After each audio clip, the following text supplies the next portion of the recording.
Big TV భక్తి సమాచారం WhatsApp ఛానల్లో జాయిన్ అవ్వండి. అన్ని విశేషాలు ఎప్పటికప్పుడు తెలుసుకోండి.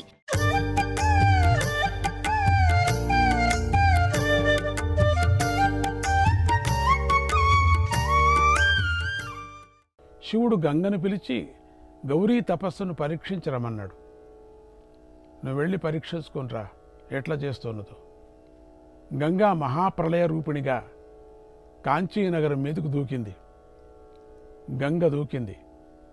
గౌరీ ఆ జలప్రవాహాన్ని చూసి తన యొక్క చెలికత్తైనటువంటి దుర్గను ఆ జల నివారణకై పంపించింది. వెళ్ళి దీన్ని అరికట్టు. ఏమిటి దీని మీద అంతగా పడుతూ ఉన్నది ఈ గంగ, ఈ పెద్ద ప్రవాహం ఎక్కడి నుంచి వచ్చింది, నువ్వు అరికట్టు అని చెప్పింది తన రూపమైనటువంటి దుర్గాదేవిని. ఆ దుర్గాదేవి విశ్వభక్షణం అనేటువంటి పేరు గల తన చేతి కపాలాన్ని ఎదురుగా పెట్టి వచ్చే జలప్రవాహాన్ని అందులోకి ఆకర్షించింది. ఆ దుర్గామాత తన కపాలాన్ని ముందు పెట్టేసింది, భిక్షాపాత్రగా పెట్టి దాంట్లో గంగనంతా బంధించింది. గంగతో పాటు శివుడు కూడా వచ్చి కపాలంలో పడ్డాడు. అప్పుడు శివుడు కోపించి వేల రేట్లుగా జలప్రవాహాన్ని పెంచాడు.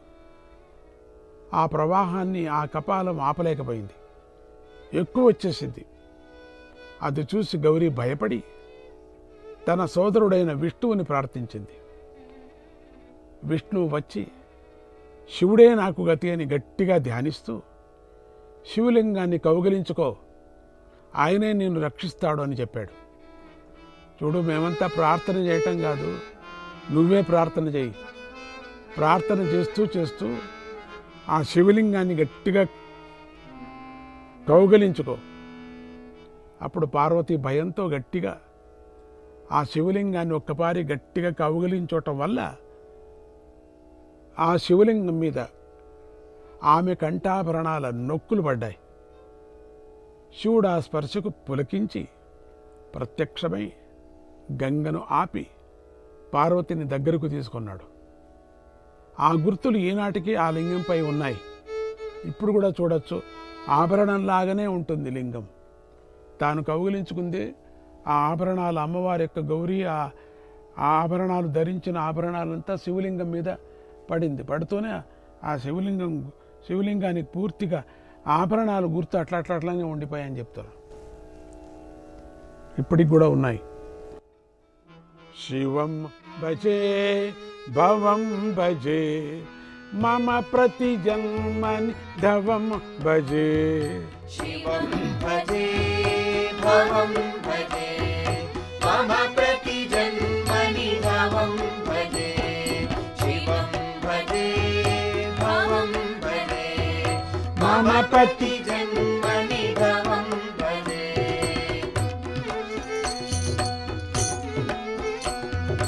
వరం భజే పారం భజే నిరుపమ మరుతర మజం భజే. వరం భజే పారం భజే నిరుపమ మురుతర మజం భజే. పతిం భజే గతిం భజే.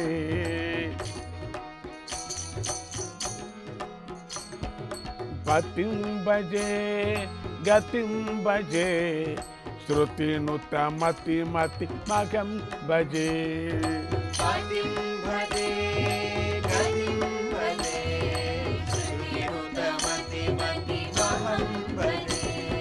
శివం భజే భవం భజే మమ ప్రతి జన్మని ధవం భజే.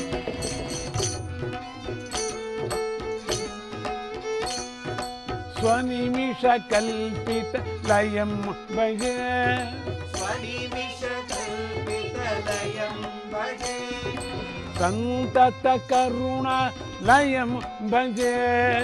సంతత కరుణాలయం భజే. సంగతిరితి పద తరం భజే. సంగతిరితి పదతరం భజే. సాక్షాత్ సచ్చిదానందం భజే.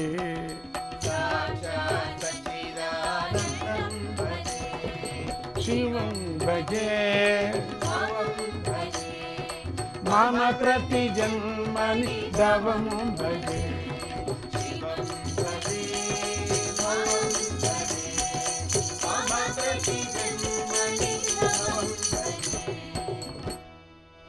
నాకు ప్రతి జన్మలోనూ భర్త అయిన శివుని భవుని భజింతును. ఆయన వరుడు భర్త, పరుడు పరాత్పరుడు, ఉపమానం లేనివాడు, అందరికన్నా పెద్దవాడు. ఆయనను భజింతును. ఆయన పతి నాకు గతి. శృతులు ఆయనను స్తుతిస్తున్నాయి. ఆయన మతిని దాటినవాడు. ఆయనను భజింతును. ఆయన కన్నులు మూతల వల్ల ప్రళయం కలుగుతుంది. ఆయన కరుణకు ఆలయం. నీవే గతివి అన్న పదాలు ఆయనకు ప్రియమైనవి. ఆయన సాక్షాత్తు సచ్చిదానందుడే. శివుణ్ణి శివశివ నువ్వే గతి నాకు, నువ్వే గతి నాయనా అంటే చాలా ప్రియమైనటువంటి, శివుడికి చాలా ప్రియమైన మాటలు నువ్వే గతి అంటే చాలట. శివశివ నువ్వే గతి, హరహరా నువ్వే గతి. ఆనాడు తామస కల్పంలో, భౌత్య మన్వంతరంలో, కూర్మావతార సమయంలో, కృతయుగంలో, భవనామ సంవత్సరంలో, భావనామ సంవత్సరంలో చైత్రమాస శుక్ల పౌర్ణిమ ఉత్తర పల్గుణి నక్షత్రం ప్రథమ గణాలన్నీ వచ్చి శివపార్వతి కళ్యాణం మళ్ళీ జరగాలని పట్టుబడ్డాయి. ఎప్పుడు పట్టుబడ్డాయో శివుడు విష్ణువును ధ్యానించి నీ సోదరికి నాకు వివాహ సన్నాహాలు చెయ్యమని కోరాడు.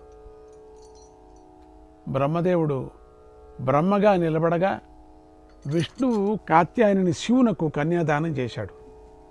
ఎంత అద్భుతమైనటువంటి దృశ్యం! ఆ వివాహం రంగరంగ వైభవంగా జరిగింది. అప్పుడు గౌరీదేవి కేవలం తన చూపులతోనే భక్తులందరి కోరికలను తీర్చింది. అది చూసి శివుడు ఆమెకు కామాక్షిదేవి అని నామకరణం చేశాడు. వివాహానికి వచ్చిన దేవతలు ఋషుల ప్రార్థన వల్ల కామాక్షి ఏకాంబరేశ్వరులు శాశ్వతంగా ఆ పట్టణంలో ఉండిపోవటానికి అంగీకరించి ఆ క్షేత్రాన్ని ముక్తి క్షేత్రంగా చేశారు. ఆ ముక్తి క్షేత్రం అయోధ్య మధుర మాయా, అయోధ్య మధుర మాయా. అందరూ చెప్పండి, అయోధ్య మధుర మాయా, కాశీ కాంచీ అవంతిక, కాశీ కాంచీ అవంతిక, కాశీ కాంచీ అవంతిక, కాశీ కాంచీ అవంతిక, పురీ ద్వారవతి చైవ, పురీ ద్వారవతి చైవ, పురీ ద్వారవతి చైవ, సప్తైత మోక్షదాయికాక, సప్తైత మోక్షదాయికాక, సప్తైత మోక్షదాయిక, సప్తైత మోక్షదాయిక, మోక్షదాయిక, మోక్షదాయిక. ఈ క్షేత్రం భూమికి కాంచీ స్థానమై, వడ్డాణపు స్థానమై ఉండటం వల్ల కాంచీ క్షేత్రమని పేరు వచ్చింది. ఇక్కడ శివుడు ఏకాంబరేశ్వర రూపంలోనూ, విష్ణువు వరదరాజ రూపంలోనూ, శక్తి కామాక్షి రూపంలోనూ, ఇతర దేవతలందరూ తమ స్వరూపాలతోనూ నివసించున్నారు. ఇక్కడ కామకోటి పీఠం అనేటువంటి పేరుతో ఒక బిలం ఉంది. ఒక బిలం, కామ అనగా అక్షరమే. ఈ క్షేత్రంలో చేసిన మంత్రజపం ప్రతి అక్షరానికి 1,000,000 రెట్లు ఫలితాన్ని ఇస్తుంది. అందుకనే ఈ బిల ప్రదేశానికి కామకోటి పీఠం అని పేరు వచ్చింది. ఎందుకంటే కామకోటి బిలం ఉంది కాబట్టి అక్కడ అమ్మవారి రూపం ఉంది అక్కడ, కాబట్టి అక్కడ పీఠ స్థాపన అయింది కాబట్టి కామకోటి పీఠం అని వచ్చింది. కామకోష్టం అని కూడా పేరు. ఈ శక్తిని గుర్తించే శ్రీ శంకరాచార్యులు వారు ఇక్కడ కామకోటి పీఠ స్థాపన చేశారు అని అంటారు. కారణ పరచిద్రూప కాంచీపురసీమ్ని కామపీఠగత. కారణ పరచిద్రూప కాంచీపురసీమ్ని కామపీఠగత. కాచన విహరతి కరుణా,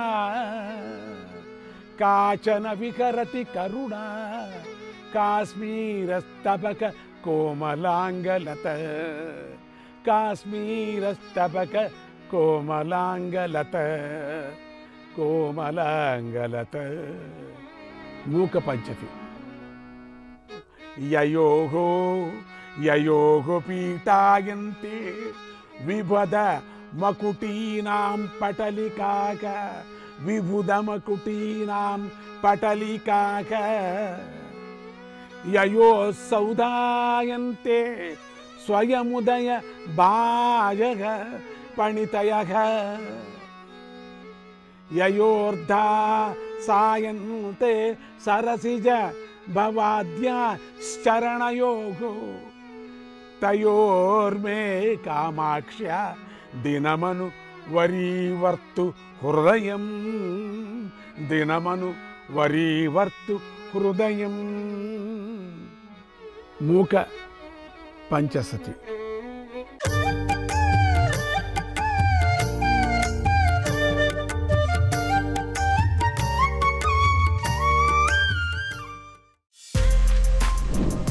For more videos like this, subscribe Big TV channel.